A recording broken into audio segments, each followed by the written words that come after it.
Welcome to Shelf Talkers, a podcast from Village Well Books and Coffee in downtown Culver City. Hello all, Jared here. Julia and I at Village Well are so excited to present to you this episode of Shelf Talkers. We interview for this one the mystery, thriller, noir writer, and lifelong community activist Gary Phillips. His new release, Ash Dark as Night, comes out April 2nd of this year and is a sequel to his successful 2022 mystery novel One Shot Harry, and is set during the 1965 LA Watts riots, which we'll discuss a bit in the interview. Gary's debut 1994 novel, Violent Spring, is considered one of the best LA-based noir fictions of all time, and I think you'll hear his deep care for the history and geography and neighborhoods of Los Angeles come through in the interview. Violent Spring is also getting a re-release in May of this year if you want to check out where it all began. In the interview, we dive into what forces bring about a sequel, how social and political activism intersect with a writer's career. Gary has also been part of multiple Village Well panels on activism and writing over the years and how to embed a deep sense of place into your stories. We were blessed to tap into Gary's long-standing wisdom for Shelf Talkers and also laugh a bit along the way. Let's get into it.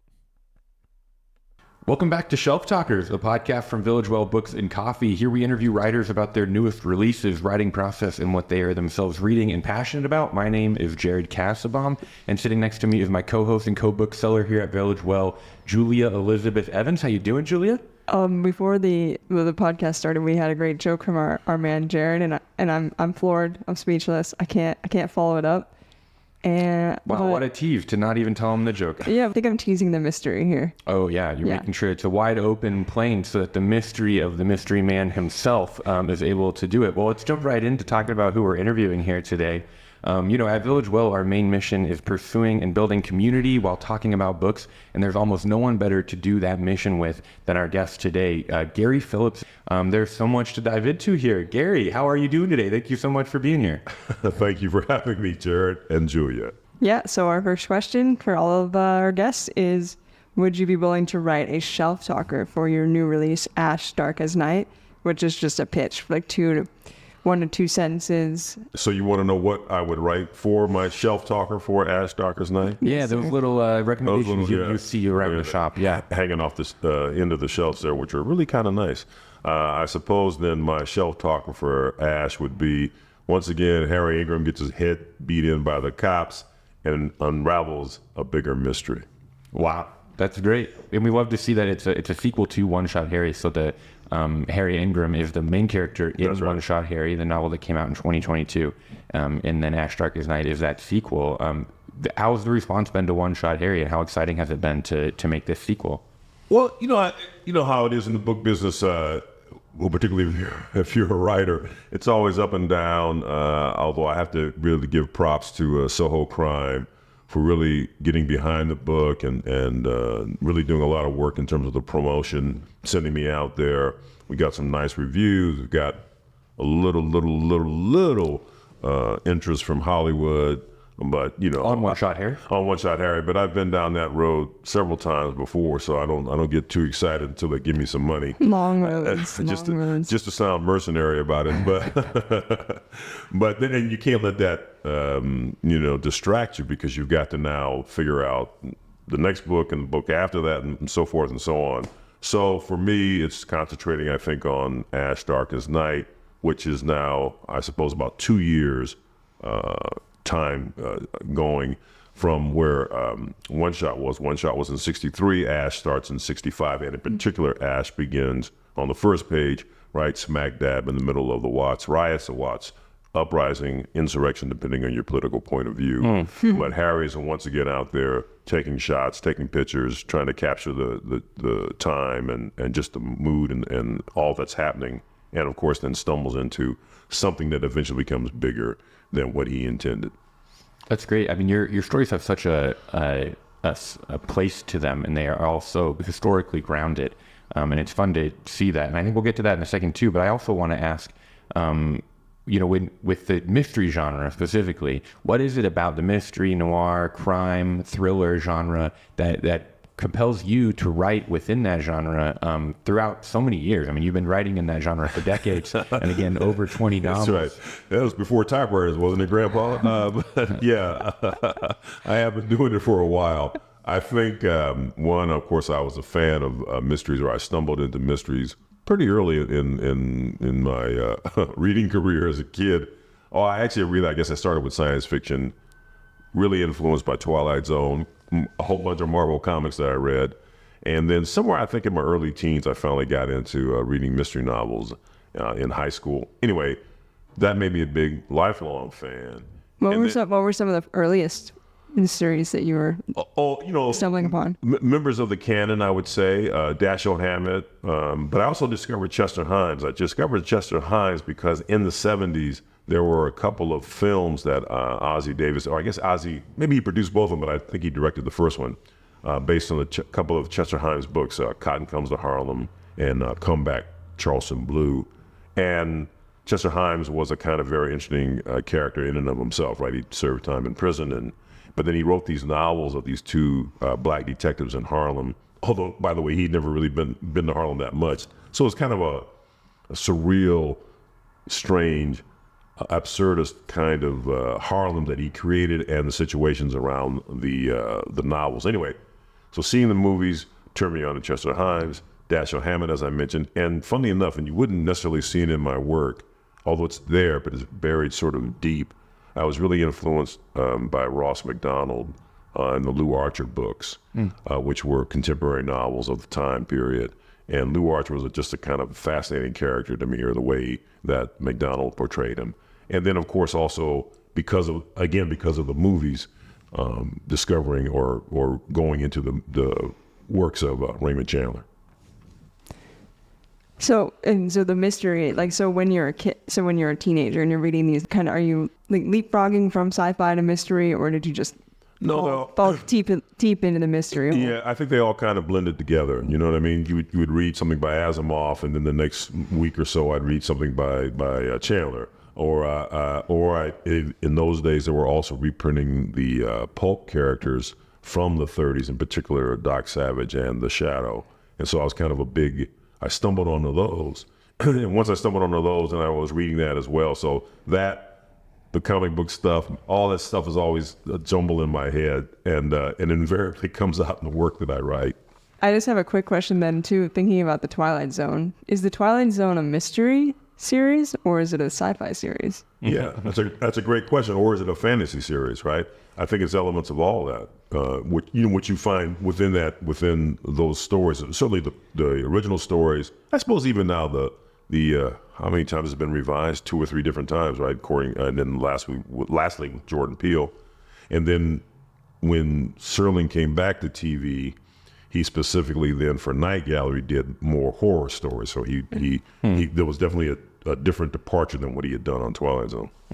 When you're writing mystery, are you, for your process, are you outlining the ending and knowing kind of, or are you jumping in and kind of plowing through with character first? And because you're so character focused and you're so, like I said, kind of location focused, like there's so many historic and geographic references in your works to make it feel very grounded.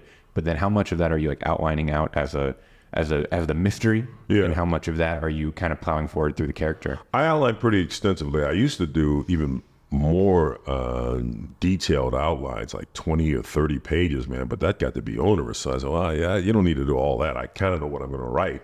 So now I tend to write outlines that are maybe 8 to 10 pages. But again, it covers sort of the main points that I want to get to, or the different kind of plot twist that I want to do, as well as, in, of course, some notion of who these characters are. But invariably, I mean, Harry I have a good sense of, and of course Anita Claire, his significant other, I have a pretty good sense of who she is. But in terms of some of the other characters who may come and go in the context of a story, I usually have a brief kind of discussion, this brief kind of description, a discussion in my head. I have a brief description of who these people are and how they relate to the main characters. But invariably, as I'm writing the story, they tend to then blossom and become fuller on the page. And then I'm really fascinated with the idea of writing a sequel. How do you decide this story, this character needs a sequel? I think basically, does the publisher ask me for one? I would assume. And then are you? I mean, I can. No, but I know honestly, I'll give you a more artistic answer as well. No, I mean that's a reasonable because that's kind of like the chicken or the egg. You know, is it somebody prompting? But I always thought, no, to be quite serious, it is partly the publisher, but it is also partly, do I think that the character can live again? Is there more to be said about this character? And can I do it? Can I bring that promise on the page? Because I think, it's kind of interesting. I mean, I won't name names, but there are, I think, certain series that went on for a long time, and they probably went on longer than they needed to go, with any specific kind of character. Because at some point, I think you get trapped. The readers, your fans, come to expect a certain kind of book, and within that parameters, within those boundaries, you can experiment to some extent. But I don't think, as an example, and I'm going to give this a free idea for all the writers out there, I've often thought, listen, man, if you're really going to do a character, whatever, but let's say it's a mystery character, private eye, what have you, and you follow them over a course of a period of time in these books, wouldn't it be interesting to see not only the physical deterioration of the character as they keep getting beat up, but also then mentally, what if they crack? What if at the end of the series, the character lost their mind and they go into the sanatorium? I don't know, there's a proper word for this nowadays, but anyway, they go into the mental hospital for rehabilitation, and yet somehow they manage to still solve the case while they're in the hospital. So maybe I'm going to try to figure that out. Maybe I'll do that with Harry, because Harry keeps getting hit in the head. So you can only get hit in the head so many times. No, that's it. I mean, also if you think of, I'm thinking about it right now, as we're talking, like on our shelves, all the, our mystery shelves are, there's serial. There's so many of the writers that write in anthologies or write in series, and of course, classic Sherlock Holmes it's a series. That's right. He keeps solving different crimes, so that's right. That's right. Well, I mean, as somebody who has kind of multiple series over the years and has a bunch of other. And even Doyle got tired of Holmes, right? And he bumps him off. And the crowd said, no way. Right. And the fans said, what is wrong with you? Are you out of your mind? And so 3 years later, he brings him back, and he's explained all that away about what happened at Reichenbach Falls. Well, and I don't know if you're publishing. Yeah.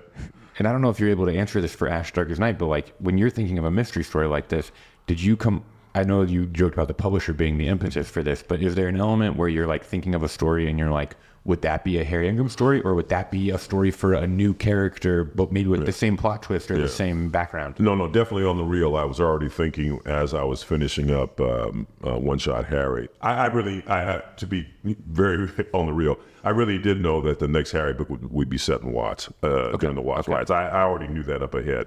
Now, what I don't know, because now I'm taking, and I shouldn't tell tales out of school, but on the Zoom call, I could tell, I won't say her name, but the person who I really communicate with it. So I think I could tell she wasn't quite happy that I got a 2-book contract, but that the third book is not a Harry book. It's going to be a different book. It's a heist novel with another character of mine. And then I'm going to owe them. I promised them then, yes, I'll do a third Harry novel, but in between the heist novel and the next full Harry novel, I'll do a Harry novella. So once I get the heist novel done, then I'm going to do a Harry novella. And the novella then, of course, will be a bridge between the second novel, Ash, and then whatever the heck the third novel is. So you've got 3 more projects that you've already got mulling in your brain that sounds like you're actively writing. And also, Jared, it's also about, can I get 3 more projects to get money for? Right. I don't want to sound all mercenary. No, that's part of the game. Yeah, the business for sure. Right. I mean, the part of this podcast is for writers. I mean, you're deep in your career, so it's interesting to think about how do you protect, your own projects. It sounds like they're expecting a third in the series, which a trilogy. Yeah, a trilogy. Which makes sense from a publishing point of view, and but you as the writer, you can promise them this if you are given leeway to create the other thing. Exactly. And that's what I mean. And I actually did think, honestly, speaking in a creative way, I did think that taking a bit of a break from Harry would then give me the impetus to come back to him a bit fresher, to have stepped back for a little bit, kind of see where we're at with the first 2 books. What am I thinking about the character? those life and times, and then coming back in. And I think particularly in novella, I can start to answer some of those questions as then serves as the bridge to the third book. Thinking about preparation for a novel or preparation for any one of your novels, place, Jared has talked about place being so critical to your stories, as in the city of Los Angeles. How much does your growing up here in LA inform your writing versus how much do you find you have to actually do research? Right, yeah. I think, the great thing about writing about the past is it's the past, and it's, relatively speaking, somewhat static. Of course, now the past depends on who's telling you this story about the past. So there is that. But there are certain things that are have come and gone, and we know the dates that they were here, and we know the dates that they left. So that's great, right? So you can do that. There's of course a lot of hidden histories about any given town, any Los Angeles, any other place, that hopefully then maybe you can touch on a little bit, because now you've talked to people from that time period, or you yourself remember that time period.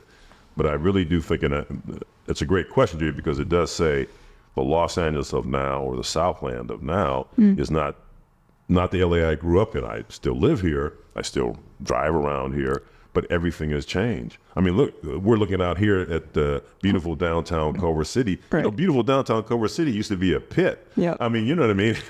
It was a blue collar town, right? It was a blue collar town, exactly, because it grows up, in the shadow of the studio. And it was exactly. By the way, it had a very interesting history. At one point, it was a sundown town. And then, is that right? Yeah. Huh. And then another point, it was like or even earlier, it was like a wide open town. There was a Culver City casino here. Oh, really? Yeah, it had quite the kind of ribald reputation. So anyway, all that to say is that used to be that, downtown Culver City, on the main drag was the Mexican restaurant and I think a True Value hardware store, and that was like it. You know what I mean? Yeah. And now it's so much different. We have the Culver City Steps and blah blah blah, and Amazon Studios and whatever. So there you go. In Village Well Books and Coffee. And that's right. There we go. That's right. Let's not forget that. Thank you. Very important. Because especially like the books that the Harry Ingram books are, the time period that the Harry Ingram books are set in, that was like a part of your life to some degree. Well, it's just a little tiny tyke. Right. So how much of that is something that you're remembering that's then informing that, or are you doing a lot of research to kind of fill in those gaps? I have no memory of that. That's not quite true. I have vague memories of that time period, but as any kid would, I suppose. I mean, really a kid, but again, I think because I do know some older folks, even older than me, who can talk about that time period. That's very funny. It's funny too. Yeah, to that point, when I did my little book tour for One Shot Harry, some folks I know who are just slightly older than me, not too much older than me, but slightly older than me, who remembered Wrigley Field, the Wrigley Field I talk about. The LA Wrigley Field. The LA Wrigley Field that I talk about, that was in South Central in the book. Wow. And they had these great little, like, one guy told me, he said, yeah, man, we used to go there, and like the parking lot, there was all this oil coming up from below, mixing in with the sand, so that the parking lot was never paved. You just sort of park wherever, but you know what I mean. There's those great little things. These like little. You're talking about hidden histories, exactly. And it's like you're uncovering little details. Right. These great little details. I love that. Yeah, that are just great to put in and just sort of give that much more grounding to what it is that you're writing about. So you're not going to find that on the Wikipedia page for the Wrigley Field. That's right. Exactly right. And to that point, so it does go to show you that even when you're writing about the past, which is somewhat static, the idea that you can still talk to folks, or see some kind of interview, or hear some kind of old, radio broadcast, some old interview from whenever and however, that could reveal some little snippet, some little tidbit that just helps you to then give a fuller and more deeper picture of that time period that you're writing about. Well, and it's cool how you're still at the end of the day, even though history is static, kind of like you're saying, you're choosing the details to include, to pepper it with the tone and the feel that you want it to have, that your character would actually experience in that setting. Exactly. But then you don't want to go overboard, right? You don't want to info dump. You don't want to, put it on display. All this great information I've gone down the rabbit hole about. Now I'm going to put it all on the page where you can't. Right. Like it just bogs down the story. Yeah, and then as an early writer myself, I'm thinking about that all the time. Editing. I find that I do a lot of research. I dig deep. Research is one of the most exciting parts of the writing process for me. Do you have any pointers how to edit, basically. No, just like essentially, No, you're right. is it a gut feeling like that? That when I heard that note, when I heard that bit about the sand and the oil, I knew that was something I would include. Yeah. Versus just going through your manuscript. Well, I think that's a great point, which is to say, so what you don't want to do in those details is you don't need to tell about, unless it's some part of your story, you probably really don't need to say, when did they break ground on Wrigley Field, or how many, tons of concrete were used to make Wrigley Field, right? That stuff you don't need to talk about, right? Unless there's some really specific thing you're trying to go for. So, as an example, I'm writing the heist novel that I'm writing now. It's set in Inglewood, although Inglewood now has changed.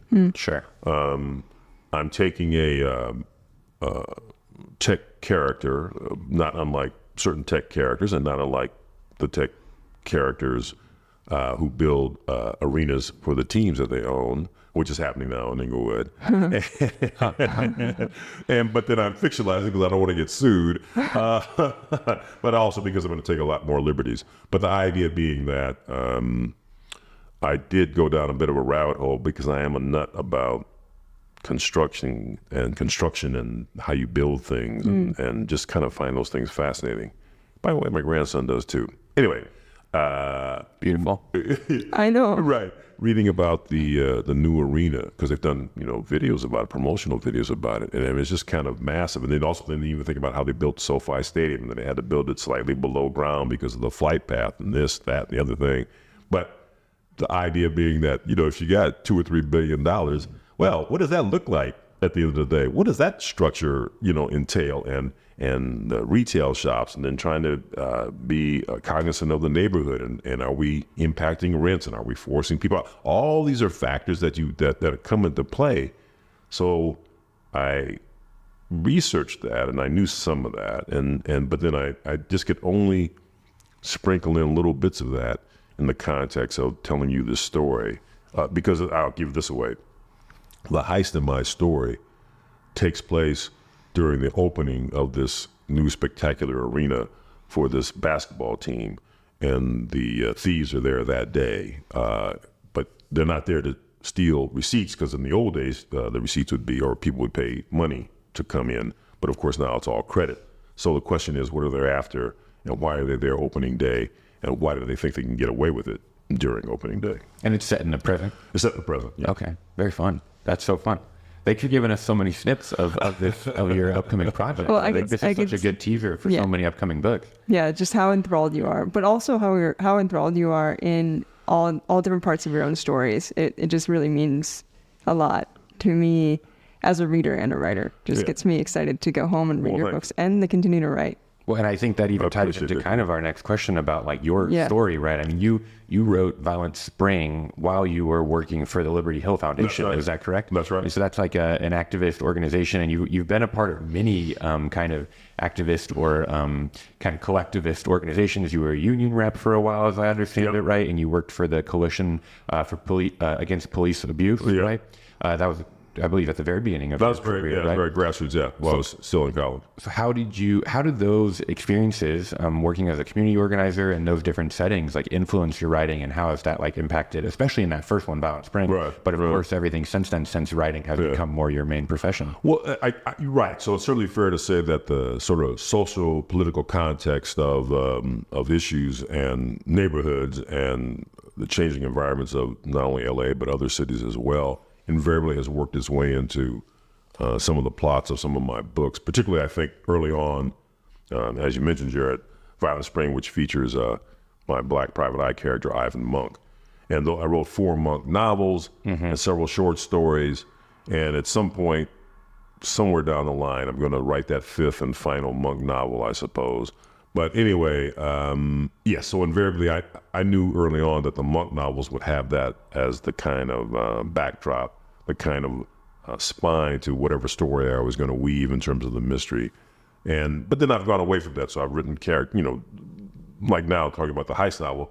Well, that's a very anti-hero character, because the main character is a professional thief. And his whole goal is to just steal, but his whole goal is to steal big, right? Not just small potatoes. He's after millions. So, but again, I'm fascinated by that character. And by the way, for the first time, this character has shown up in a couple other books.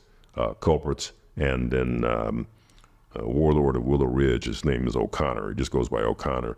Okay. And I it's a tip of the hat to the great Donald Westlake, who wrote a series of books about a professional thief named Parker. Anyway, Okay. and in my version, I give you a bit of the background of this character. We start in the beginning, everything is falling apart.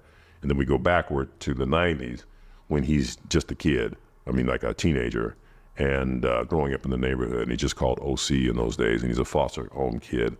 And it's in South Central. And something happens in this first chapter, which will then set in motion or give you a sense of why this character has taken the path he's taken. So you reveal something about him from the past. Now we go back to the present. The whole rest of the story is pretty much told now in real time in book time. And but of course, invariably, as with all of our lives, something from the past that he wasn't quite aware was gaining on him is gaining on him. So invariably, something from the past, that thing from the past, comes to essentially bite him in the butt in the context of the score he's pulling down now. Wow. And so you're still kind of pulling from those past experiences within your own life and your own understanding of the way kind of social factors can impact a life and shape it. Yeah, that's true.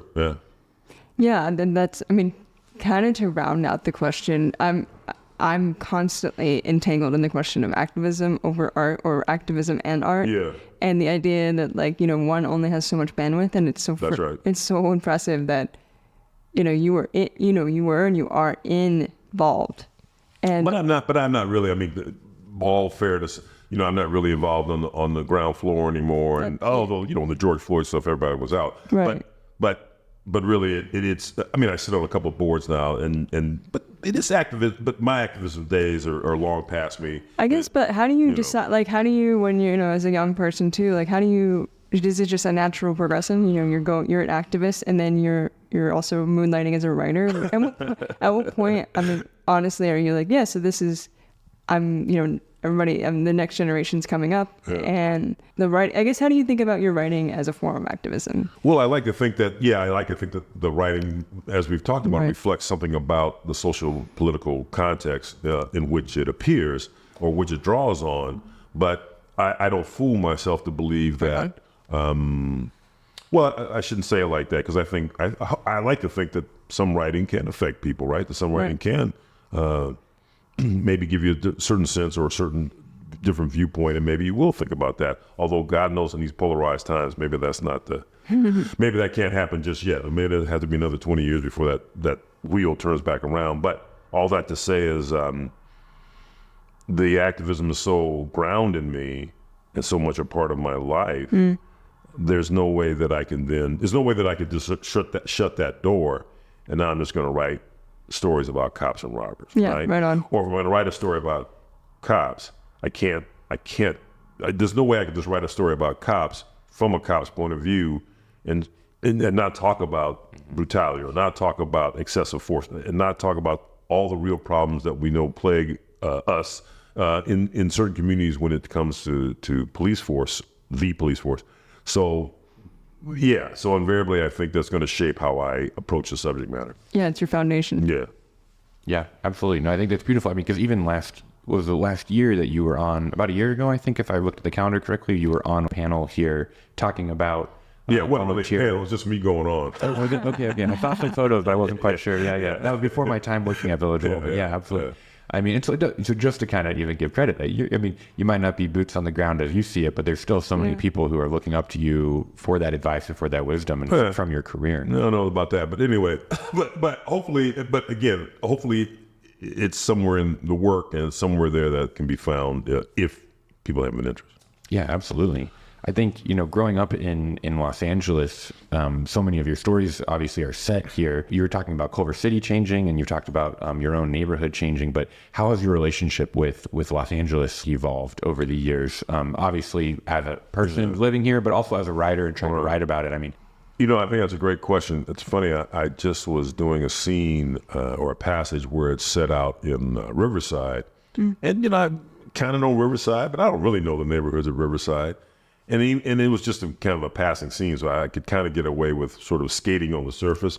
But I realized, man, if I'm going to go back to this neighborhood, if I'm going to go back to this character in this particular sort of little tract house here in Riverside, I probably got to go back out to Riverside, take a look around. I probably got to go out and hang around a little bit and get some sense of the sight and sounds.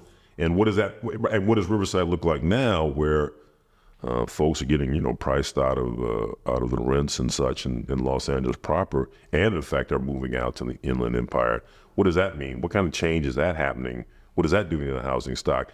You could go down that rabbit hole, and I think if I were to set a real passage that had, or a character or a story set there, clearly then I would have to go out there and do better in terms of how do I represent this part of the city, or this part of the Southland.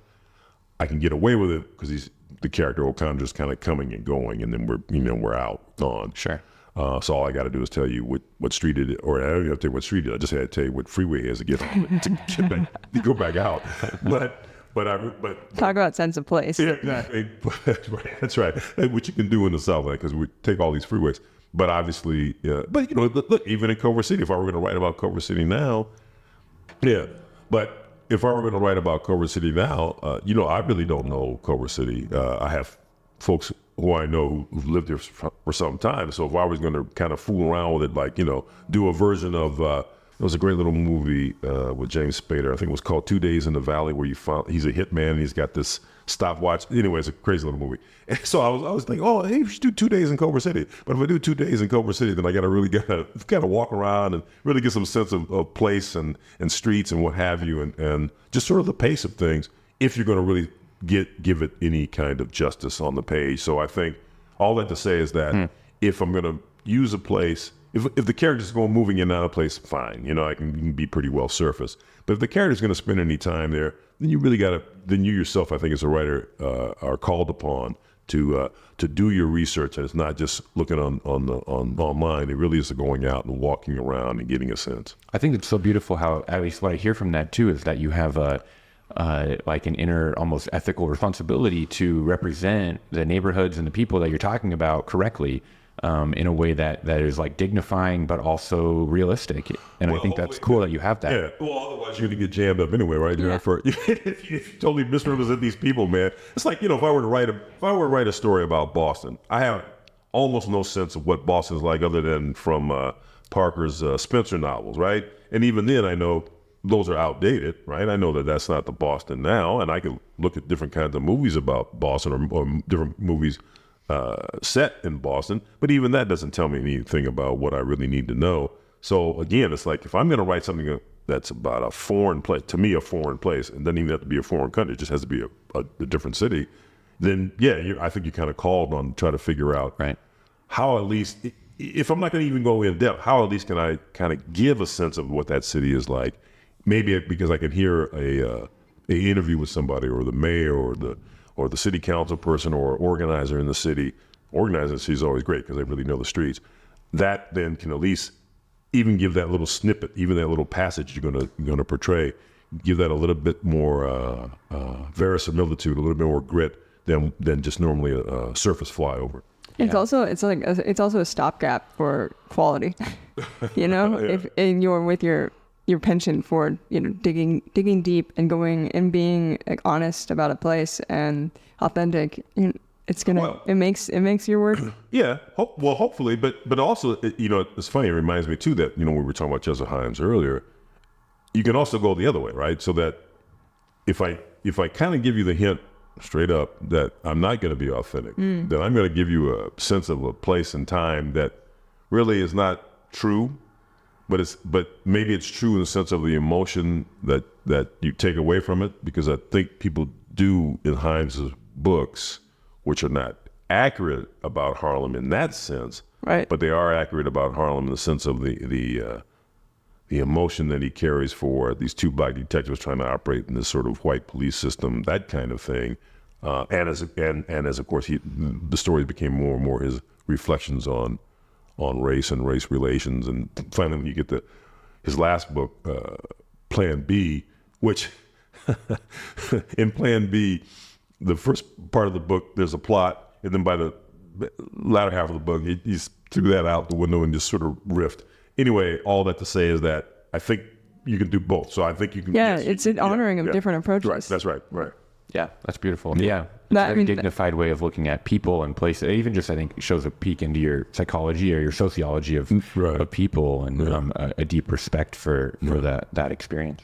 Yeah, so that leads us into our last question, which is, I think you're already on this train, but would you think about 3 books for somebody that is going to love Ash Darkest Night? What books would you recommend them pairing that with?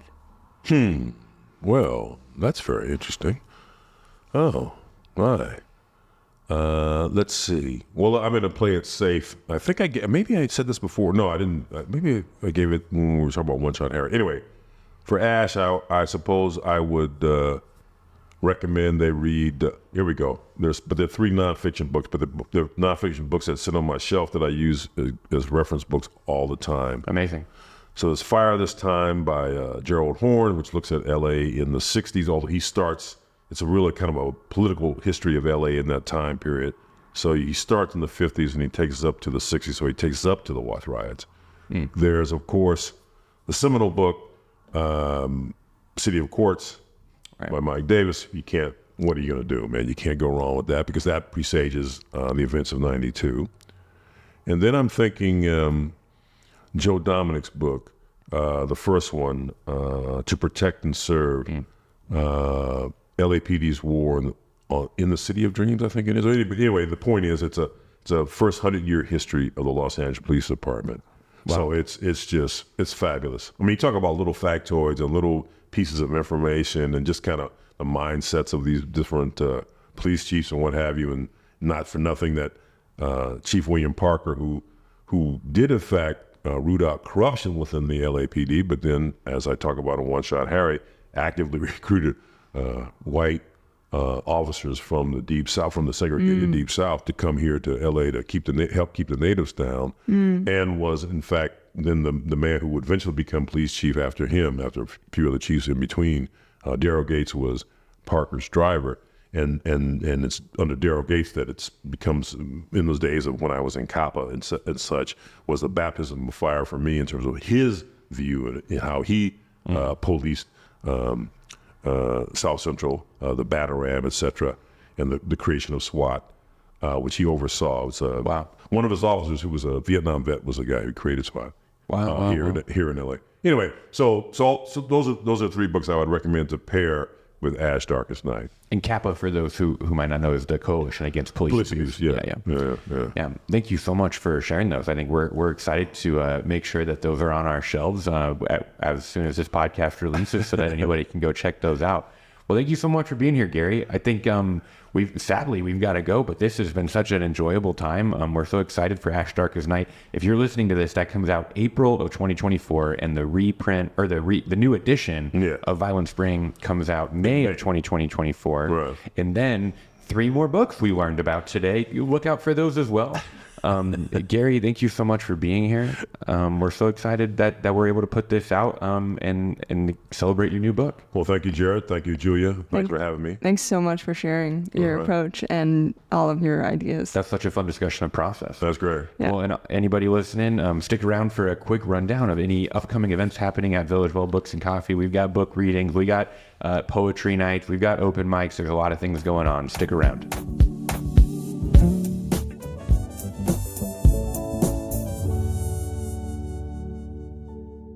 All right, so we're here, guys. Thanks for sticking around. This is the Culver and Duquesne section where we have yet another book recommendation, and we talk a little bit about the events at the bookshop. So today I am so honored and excited. I really am to have Avery Weinman, who is my co-bookseller at Village Well Books and Coffee, and also happens to be my boss. She's a shift lead, as we call them on book side. Technically, I suppose I am your boss, but I don't believe in bosses, man. Yeah, man. I mean, when I first started working at Village Well, what was the first thing that we did together was make a hot labor fall display. Yeah. And I was like, this is my place. These are my people. Yeah, this is gonna be fun. Exactly. Yeah, Avery, not only am I excited to have you on, I'm really excited to talk about the book that you're recommending. So yeah, what book would you recommend the community to be reading? So the book that I'm going to recommend to everybody is James by Percival Everett. It's a new release that honestly doesn't need me to sell it to fly off the shelves, given the rising star shooting across the sky of the literary world of Percival Everett at this moment. Yeah, they just did a New Yorker they did profile. a big New Yorker profile. I mean, for those of you who are film fans, if you saw American Fiction, his novel Erasure is the basis of that screenplay. He's a Pulitzer Prize nominee. He's a Booker Prize nominee. Like, he's doing really well. Like, he was a very successful writer. And he's local. Like, I don't know if he's from LA native, but he's local to LA. He's a USC Angelino professor. He does. He teaches creative writing at USC. But a little bit about James, which is his newest release. James belongs to like a niche of literature that I really love, which is classics from a different perspective. So James is a retelling of The Adventures of Huckleberry Finn, the classic book by Mark Twain, from the perspective of Jim, who's the main secondary character in that book. So, other books that exist in this kind of genre, there's a book called Julia, coincidentally your name, but a book called Julia that is a different telling of 1984 by George Orwell that belongs in this. Geraldine Brooks has written many books in this kind of vein. The book March is a retelling of Little Women from the perspective of Mr. March, who is off fighting in the war. Oh, that's cool. One of my favorite books ever was one I read in high school. Actually, looking back, it's pretty radical book choice by my Little Rock British literature teacher, but it's Grendel. It's by John Gardner. And yeah, it definitely stuck with me as far as it's the Grendel being the monster in Beowulf. And there's I was basically introduced to existentialism before I even knew what that word was in high school reading Grendel. So it's this idea of like different perspectives. Exactly. And Rosencrantz and Guildenstern, the Top Stoppard play belongs in here. Wicked, the Gregory Maguire original novel, right. is part of this. So there are many, many great books that kind of belong in this very conceptual and commentary style mode, I think, of writing literature. And if I were to pitch James to someone on the street, I would say it is a master contemporary satirist responds to a master historical satirist. So, Percival Everett is one of our great writing satirical writers. He's extremely funny, but like all great satirists, he's extremely incisive. Like he's talking about politics, he's talking about race, he's talking about our legacies of racism and structure in the United States. And of course, Mark Twain was also a master satirist of his time. And both of these authors are people who use humor and very well-drawn characters and honestly like plots that really move. Like this is a book that is fun to read. In order to make, I think, really important and interesting commentaries about big ideas. So I would say if that's kind of the style of book that you like to read, this is a book that isn't to be missed. And I think you will learn a lot and laugh while you're doing it and also be shocked and horrified by things, but in a way that like good writing is meant to do. And there's a quality to, I think, Percival Everett's authorship you can feel taken care of. Yeah, absolutely. And that's the thing about satire is such a difficult thing to write. It's also it's a difficult thing to define, really. It's almost slippery. Like what exactly is it? I mean, I think a lot about satire myself. And I mean, I don't want to put you on the spot, but I wonder, like, how do you, this is just an offshoot conversation because I think that was a beautiful pitch for the book. And I think you're right. He's such a superstar right now that people know about this book, but that was a beautiful summation of why you should pick it up and not avoid it, even if even if you have a bunch of books on your bookshelf right now or your bedside table, which is my deal. Do you how would you define what is satire? What is the point of it other than kind of what you were talking about, different perspectives? Or it's tough. It's tough to do that on the spot and on the fly, but I'm going to do my best. Yeah. It's tricky because all comedy in a sense is a commentary on something, but I think satire is comedy that has a very explicit and concerted effort to make a political commentary on an issue or on several issues. And certainly Percival Everett does that in all of his books and in James. And what makes James actually so fascinating is that the book is so in conversation with Mark Twain. It's for those of you who remember reading Huck Finn in high school or otherwise, the basis of the critique of Huck Finn is what is civilization, right? What does it mean to be quote unquote civilized? So, Huck Finn is a poor white kid in the South during slavery, and all of the characters around him have assumptions about what it means to be proper and what it means to be civilized. And Huck's adventures are, you know, also a series of events that help him realize like the things that the adults or the societies that he's living in the American South are actually not so civilized as they purport to be. Like, these are slave societies, deeply racist societies, violent societies, sexist societies. So his adventures take him on a quest to see that, you know, the structure of the United States, the thing that he's being told is like, this is what it means to be proper, this is what it means to be civilized, actually are full with so many things that need to be criticized and that are unjust. So that's what Huck Finn is about, and James, Percival Everett's edition, is very much a continuation and like an addition to that idea in many ways, which is to say, Huck Finn as a narrative is limited. It can only do so much with Jim's character because Mark Twain was a white writer during the South, like during slavery. During Reformation, right? Yeah. And obviously Percival Everett is a Black American author. Modern. And so he has different things to say about the main character in the story, who is kind of, again, like the slave figure, the secondary character in Huck's story is now the main character of this book. So there's much more that can be said about racism, the structures of violence, living in that society that it was not possible for Mark Twain to write just because of Mark Twain's own subjectivity in the story. And it's just, as you put it, but it's still an extension of that commentary, an extension of that critique. I love how you weaved in your definition into a further commentary, further commentary on the book. That's so excellent. Because I think of satire as a critique on a certain type of person, or in this case, as you like a concept, where something that's adjacent, like Black comedy, is much more situational. It's not even a critique. It could be a commentary on what a situation is, or on what life is, what living is. But satire is a critique and a commentary on how we think about things and how we view things. Yeah, exactly. Totally agree. We got all the pistons popping here from this conversation. We're on all cylinders. We are. I could continue this, but thanks so much, Avery. This was wonderful. Yeah, thanks, Julia. Thanks for having me. And thanks, everybody, for sticking around. So this podcast is being released on Wednesday, March 27th. And actually on Wednesday, March 27th, we have Supersets Comedy. A group of comics come to Village Well Books and Coffee, and we have a great time. And that's in the evening on Wednesday, March 27th. And then we have on Saturday, March 30th, we have live music with Michael Monaghan. And one thing to shout out is all of the book clubs the Village Well has now fostered in the community and at the bookshop. On Tuesday, April 2nd, we have our Creativity Book Club with Judith Martin Straw. And then the next week, we have our Environmentalist Book Club with the one and only Avery. And then from there, we have a book club every single Tuesday, so look out for that. And thanks so much, guys, for listening to Shelf Talkers, the Village Well podcast. See you in 2 weeks. This episode of Shelf Talkers is brought to you by Village Well Books and Coffee, was produced by Jared Kassabaum and Julia Elizabeth Evans, edited by Julia Elizabeth Evans, and our theme music is from Noah Vickland. Until next time, keep reading.